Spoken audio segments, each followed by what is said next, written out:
This is a kitchen at 11 p.m., and what you are watching is a love story. Every romance needs two leads.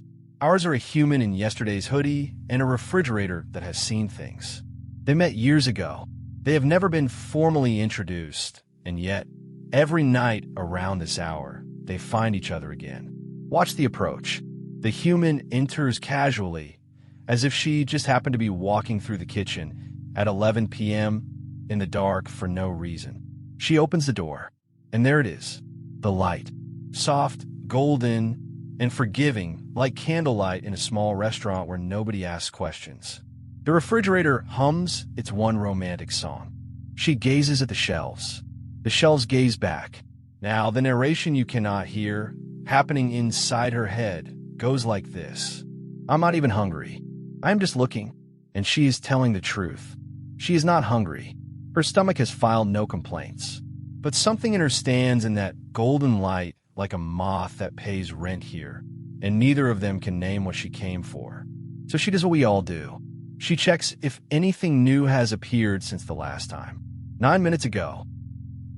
Deeper into the territory, we find a freezer.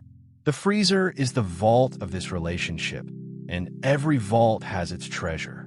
Behind a velvet rope, under museum lighting, sits the emergency ice cream. Nobody remembers installing the velvet rope. It has simply always been there, the way important rules are. The sign reads in elegant letters, for emergencies only. The definition of an emergency, however, has been quietly expanding for years. Originally, it meant heartbreak. Then it grew to include bad days. Then Sundays. Then a text message that just said okay, with a period. Watch the human now, standing before the rope like a visitor at a gallery, hands clasped, respectful. She is not going to have any.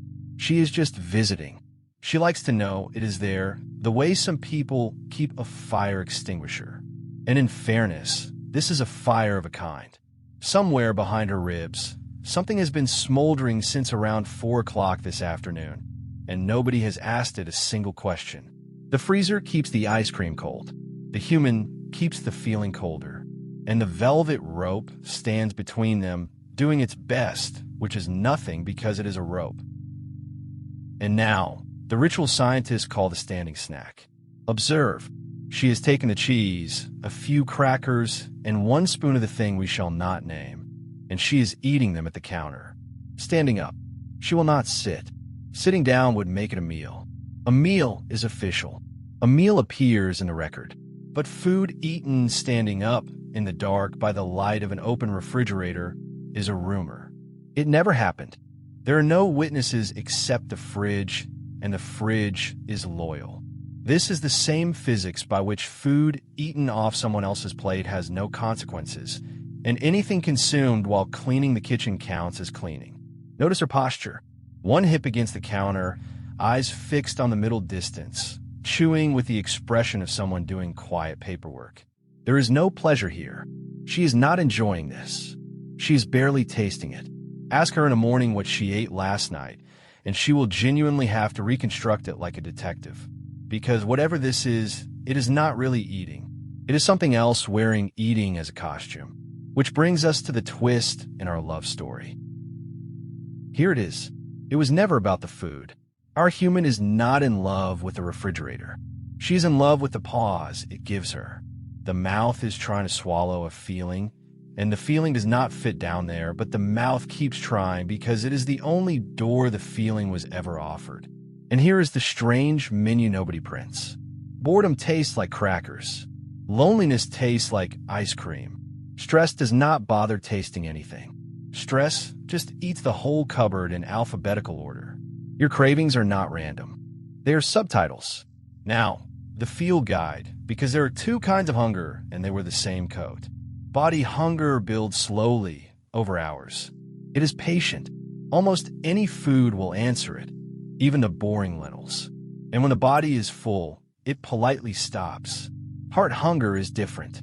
It arrives suddenly, out of nowhere, at full volume. It wants one very specific thing, usually creamy, crunchy, or sweet.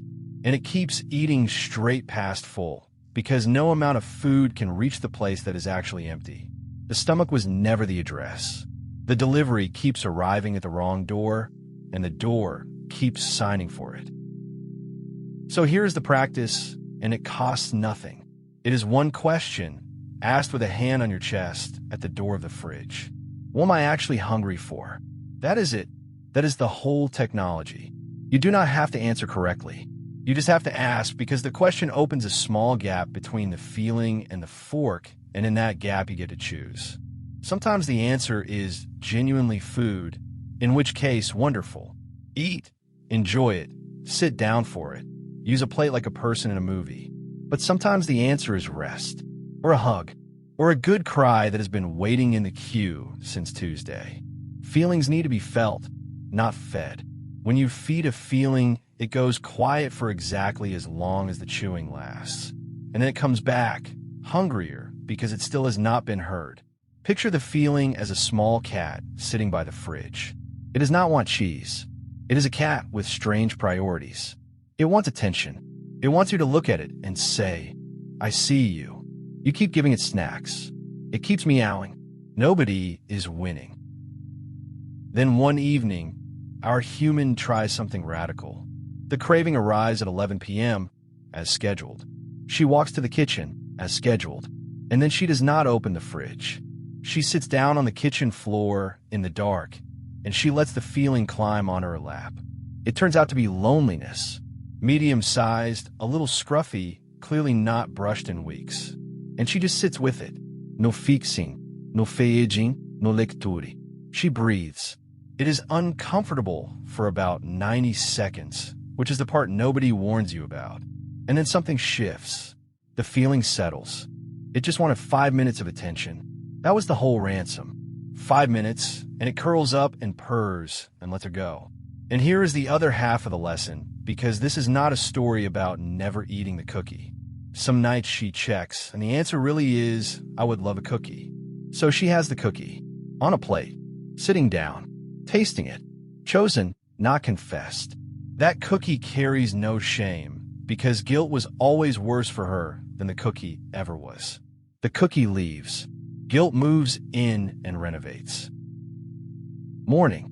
The same kitchen, in daylight, looks completely innocent. Sun on the counter, breakfast on a plate, our humans sitting at the table like the last scene of a romance where everybody grew. The fridge is just a fridge again.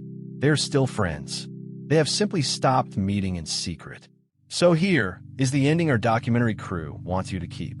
Be gentle with the part of you that learned food was comfort. It is not broken. It is not weak. Somewhere along the way, it discovered that something sweet could soften a hard day, and it has been faithfully applying that discovery ever since. It was doing its best to take care of you with the tools it had. You do not have to fire it. You just get to offer it more tools. A question, a pause, 5 minutes on the kitchen floor with a scruffy feeling. If you would like company while you learn what you're actually hungry for, that is what we do at Chenzo Holistic Coaching. Coaching for sensitive humans whose feelings get loud at 11 p.m. The link is below. From head to heart. Now, send this to the person you have stood next to in front of an open fridge at midnight. They will understand. Hey, this is Chenzo. If this touches something in you, like this video and subscribe and share it with somebody who needs it. And if you want real help on your path, come to ChenzoHolisticCoaching.com. The link is below. With love.